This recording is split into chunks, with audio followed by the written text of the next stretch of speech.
Сайн байцгаана. Өнөөдрийн бичлэгээ би та бүхэнд энэхүү бодолтыг хэрхэн хийхийг үзүүлэх болно. Ингээд бодлонд орцгоё. Хамгийн ихэнд би суур бодолтой хийж тавьсан. Тэгэхээр нүдний хувьд эхлээд бараа өнгийн энэ бор өнгийн тэнийг хөмсөний ясны доод зэхээр мөн хөмсөний энэ урд доод зэхээрээ уусгаж тавьж өгнө.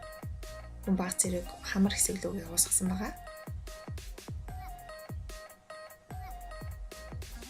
Дараа нь саагүй улбар шар өнгийн тэнийг том багсаар ашиглан яг тавьсан бор өнгийнхаа ирмэг хэсгээр нь сайдвар уусгаж тавьж өгнө.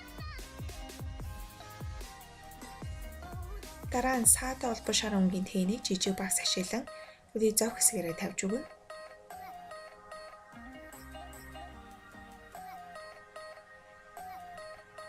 Хар өнгийн тэнийг ашиглан би нүдийн гадны хэсгээрээ мөн хөмсөний урд доод хэсгээрээ тодолж тавьж өгсөн байгаа. Мөн бор болон хар өнгийн тэнийг ашиглан нүдийн доод хэсгийг бодсон. Дараа нь энэ гелэн контур болон нарийнхан багсаа ашиглан нүдийн урд хэсгийг тодолж бодож өгсөн. Тэгэхээр өнөөдрийн бодолтондоо би ерөнхийдөө нүдээ яг энгийнээр контурлаагүй зөвхөн урд хэсгийг ингэж тодруулж үзсэн байгаа. Жижиг багсаа ашиглан нүдний урд энэ дээд хэсгийг баг зэрэг уусгаж тавьсан. Хар өнгийн харандаг ашиглан нүдийн доод хэсгийг тодруулж будсан. Ингээд сормосоо нааж бэлэн болсны дараагаар уруулын бодолтонд орно. Тэгэхээр уруулаа эхлээд би хар өнгийн харандагаар тодруулж будсан, хүрээлсэн байгаа. Тэр ингэснээр будалт маань илүү цэвэрхэн болдог. Үүний дараагаар хар өнгийн уруулын бодог ашиглан бодно.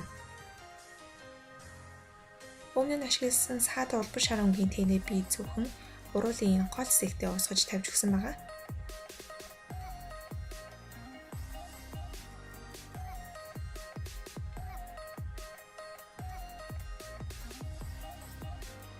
Ингээд сүүдрээ ашиглан хацрын яс хэсгээрээ тавьж өгсөн.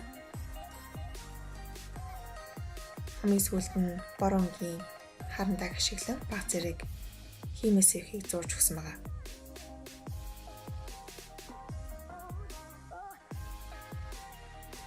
Ингээд өнөөдрийн маань бодолт дуусаад та бүхэнд таалагдсан байх гэж найдаж байна. Дараагийн бичлэг хүртлээр түр баяртай.